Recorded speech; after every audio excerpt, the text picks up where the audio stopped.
जी, आज जो धरना प्रदर्शन हुआ माशा की तरफ से, इसमें आपकी भी भागीदारी थी। क्या मामला था?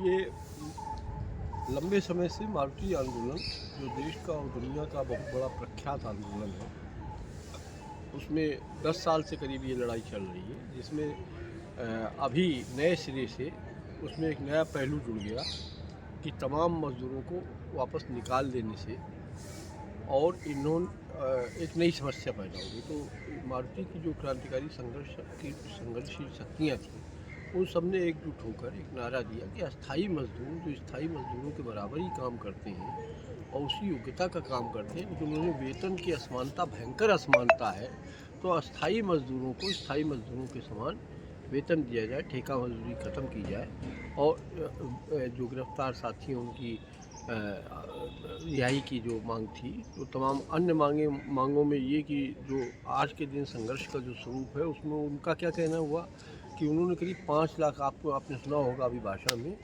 पूरा नए सिरे से आंदोलन करना, नए सिरे से जो प्रदर्शन की तैयारी थी उसमें चंदा करके करीब 5 लाख का सामान वो लोग उठा ले गए और अनुमति के बावजूद उन्हें वहाँ धरना नहीं करने दिया गया।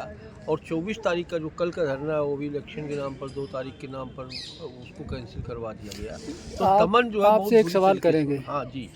तमाम मजदूरों ने मिलकर जो है आंदोलन कर रहे हैं, हाँ और जो मैनेजमेंट कमेटी है वो मजदूरों की तो बात सुन ही नहीं रही है। हाँ। उसके अलावा सरकार भी हस्तक्षेप नहीं कर रही। इसका मुख्य कारण क्या है?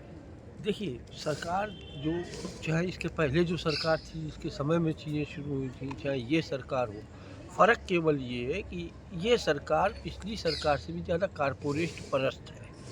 और कारपोरेट परस्त होने के कारण अब इसी से आप अनुमान लगा सकते हैं कि जो यहाँ के शासक अडानी को दोष मुक्त कराने के लिए अमेरिका की ऊटपटांग और ऐसी शर्तों को मान रहे हैं जो भारत के लिए अपमानजनक है। तो कारपोरेट को फ़ायदा पहुंचाने के लिए किसी भी सीमा तक सरकार और इस देश के शासक वर्ग झुक सकते हैं।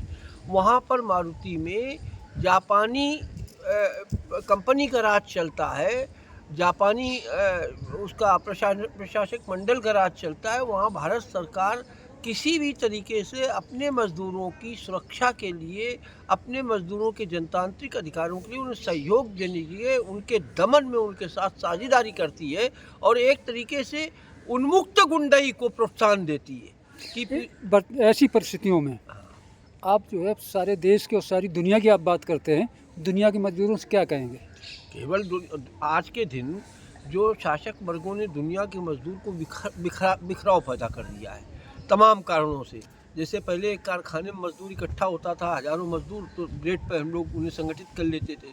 आज की जो सबसे बड़ी चुनौती दुनिया के मजदूर वर्ग के सामने है कि 3% से भी कम संगठित मजदूर जो रह गया पूरी दुनिया के पैमाने पर, और 97% जो असंगठित मजदूर है, अस्थाई मजदूर है, जो बस्तियों में, झुग्गियों में, छोटी जगहों पर रहता है, उनको संगठित करने का जो की चुनौतियां हैं उसका सामना करें, उनको संगठित करें। उनको संगठित करने के बाद मजदूर किसान संशय पैदा करें और मजदूर किसान संशय के द्वारा अपनी विशाल एकता के द्वारा इस फासीवाद को खत्म करके पहले पूंजीवादी जनतांत्रिक अधिकारों की अपनी रक्षा करने के बाद सर्वहारा जनवाद के लिए संघर्ष करने के लिए आगे कदम बढ़ाएं।